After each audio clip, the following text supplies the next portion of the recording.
اعوذ باللہ من الشیطان الرجیم بسم اللہ الرحمن الرحیم۔ ناظرین اکرام، عمر کے جس حصے میں ہوں، اس حصے میں انسان کو یہ اطمینان ہونا چاہیے کہ اس نے سچائی کا ساتھ دیا ہے اور آئندہ بھی دے گا، اور ہمیشہ سچ کا ساتھ دینا ہے۔ خوش قسمتی سے اللہ پاک نے میرے اوپر ہمیشہ بڑا رحم و کرم فرمایا ہے، اور میں نے سچائی کا علم بلند رکھا ہوا ہے، اور یہی درس میں نے اپنے بچوں کو، عمر، حذیفہ، احمد اور عمران کو دیا ہے۔ میرے یہ تین بیٹے جو بڑے ہیں، تینوں میرے اسی پروفیشن لاء سے ان کا تعلق ہے۔ چھوٹا بیٹا جو اب میڈیکل سائنس کا اسٹوڈنٹ ہے، لیکن سچائی، حقانیت کے لیے ہمیشہ کھڑے ہونے کا سبق ان کو دیا ہے۔ میں خوش قسمت ہوں کہ یہ بچے جو ہیں فرما بردار ہیں اور ہمیشہ سچائی کا ساتھ دینے والے ہیں۔ میرے وہ اسٹوڈنٹس جو مجھے سنتے ہیں یا مجھ سے پڑھتے رہے ہیں، وہ بھی میرے بچے ہیں، میری اولاد کی طرح ہیں۔ ان سے بھی گزارش ہے کہ ہمیشہ سچائی کا ساتھ دینا، حق کا ساتھ دینا ہے۔ دنیا کی چکا چوند روشنیوں کے سامنے اپنی آنکھوں کو خیرہ نہیں کر لینا، ہمیں اپنے رب کے حضور پیش ہونا ہے۔ کسی کو دکھ نہیں ہم نے دینا، کسی کو تکلیف نہیں ہم نے دینی۔ ناظرین اکرام، ہمارے سامنے لاہور ہائی کورٹ کی ججمنٹ ہے سول لاء کے حوالے سے، RSA نمبر 129/2010۔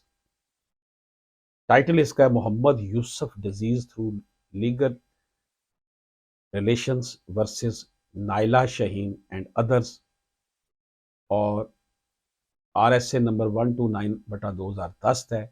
اسے لاہور ہائی کورٹ کی ویب سائٹ پر 2023 LHC 295 اس میں نریٹ کیا گیا ہے۔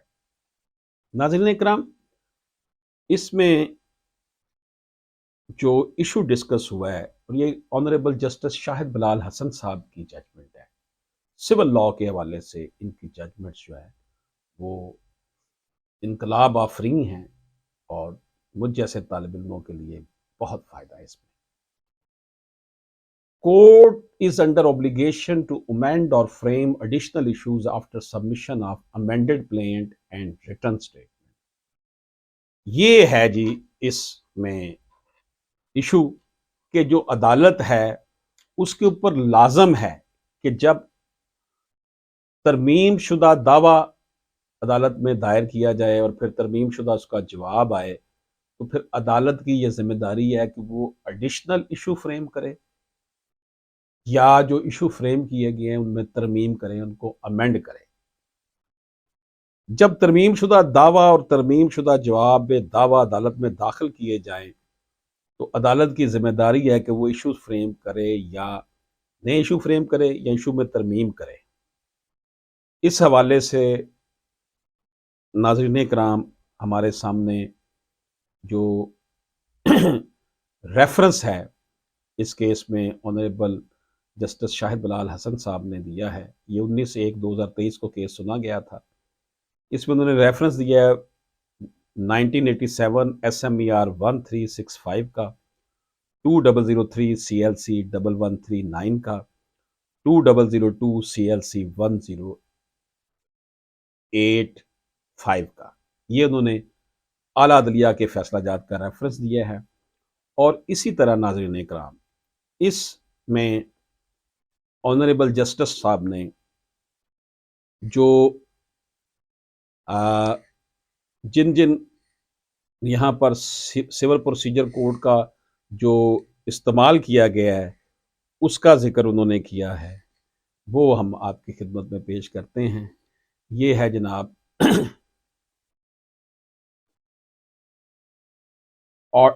Order 14 rule 1 CPC، civil procedure code کے آرڈر 14 کو رول 1 اس سے ریلیونٹ ہے، اور پھر سول پروسیجر کوڈ کا جو آرڈر جو ہے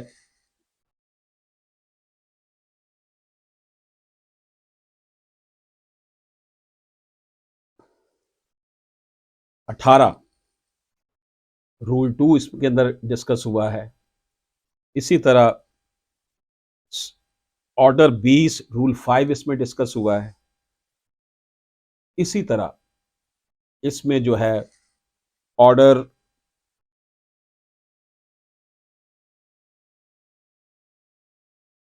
14 کا تذکرہ میں نے پہلے بھی کیا ہے. یہ سول پروسیجر کوڈ کا اس ججمنٹ میں ڈسکس ہوا ہے. تو ناظرین کرام، یہ آپ کی خدمت میں ریفرنس کے ساتھ اس لیے پیش کر رہا ہوں کہ اس ججمنٹ کے اندر ہے کیا کرکس، وہ میں بیان کر رہا ہوں. پھر اس ججمنٹ میں جو ریفرنس دیے ججمنٹ لکھتے وقت اعلیٰ عدلیہ کے آنریبل جسٹس شاہد بلال حسن صاحب نے، ان کا تذکرہ کر رہا ہوں. پھر آنریبل جسٹس شاہد بلال حسن صاحب نے اس میں سول پروسیجر کوڈ کے جن رولز کا اور جن آرڈرز کا انہوں نے حوالہ دیا ہے یا سیکشن کا حوالہ دیا ہے وہ میں بتا رہا ہوں، تاکہ میرے جو وکلا بھائی ہیں، میرے جو دوست ہیں، احباب ہیں، میرے بہن بھائی وکلا، وہ اس سے بھرپور استفادہ کر سکیں. اجازت دیجیے. اللہ حافظ.